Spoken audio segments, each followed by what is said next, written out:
Next up, we have the art gallery opening of Smoking Ruin.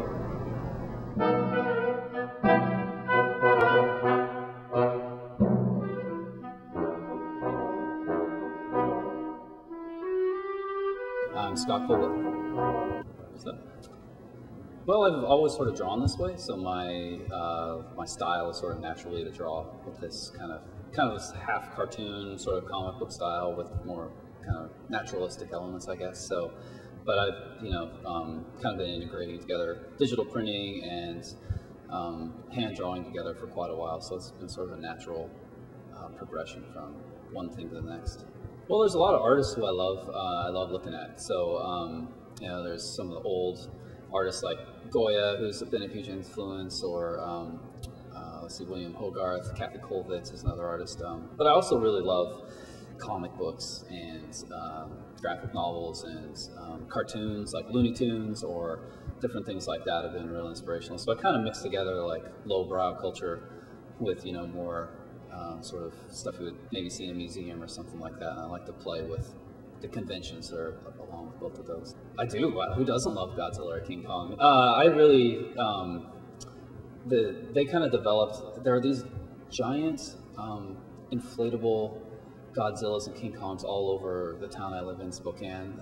Maybe they're everywhere, but like especially over the car dealerships, they will have like these big inflatable things to try and get people to come in, or those like fan dancer things, that are the fan goes around. So I've always been inspired by this sort of kitschy, cheesy stuff that's out there, and so I started drawing them, and eventually I just kept drawing King Kong and Godzilla over and over again, and they ended up being kind of associated with these two characters. So one of them, Jeremiah, is kind of a street preacher, kind of crazy, angry guy. So he got the King Kong, who looks pretty angry, and then Heavy Man got the blue Godzilla, and it's just. So once I associate those with them, they kind of stick as kind of a symbol or something. They're like a spirit animal or something like that. So, well, yeah, I mean, it's a big portrait of this character I made up named Heavy Man. So it's a big portrait of him, and it has this kind of crazy superpower / curse where when something happens that's weighty, he gets super heavy. So he'll if he's sitting on a chair, he'll crush the chair, or if he'll fall to the floor or something like that. So, so I just wanted to do a portrait of him that kind of shows his internal state, so I've got sort of the bones and that kind of thing in there, and I've got, King Kong and Godzilla fighting back and forth, and then I've got, sort of the stars around his head, and so that's it. And then I had these little tiny plates, a whole bunch of them that I wanted to use to make something big out of them, so I just sort of pieced those all together, and I ended up having about enough to do kind of a figure about 6 feet tall. So.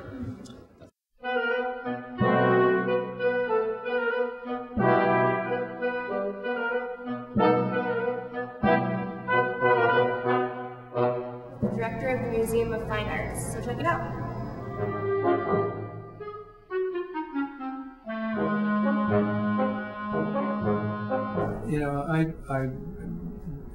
My road to being a director of a museum is circuitous at best.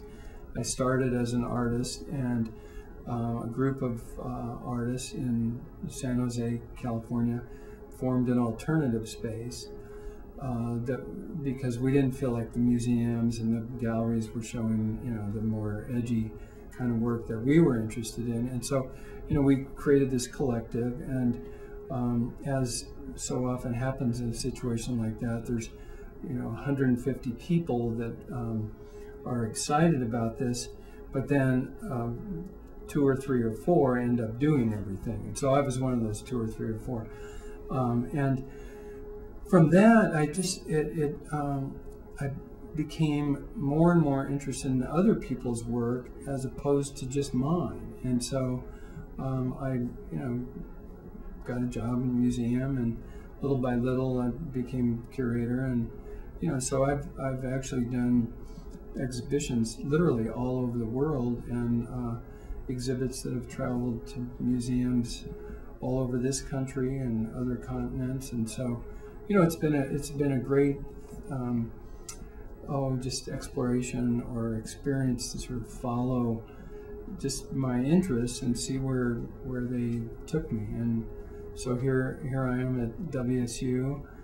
The way we actually choose works of art is, in general, we'll look at different media: painting, photography, sculpture, video, whatever it might be, and try to address those media within a, say, 4-year period. So any student who's here 4 years and comes to every single show, as so many do, will encounter representations of different kinds of media and different ways of making art.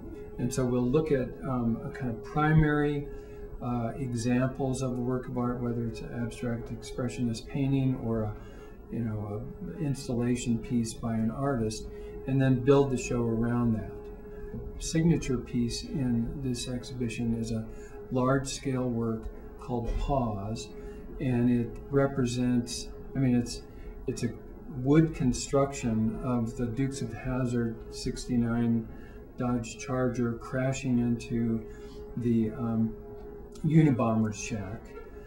And so it's two sort of rednecky, images that come together in this little fantasy construction that's actually 3/4 size. And so it dominates the gallery. And we just thought that was such a cool piece. The current exhibition, called Pause, Art and Architecture, is one in a series of exhibitions we have done and will continue to do within the theme of art and architecture. And this one's probably the sort of loosest representation of that theme. And by that I mean the art in it is not focusing on great architecture. It's really shacks and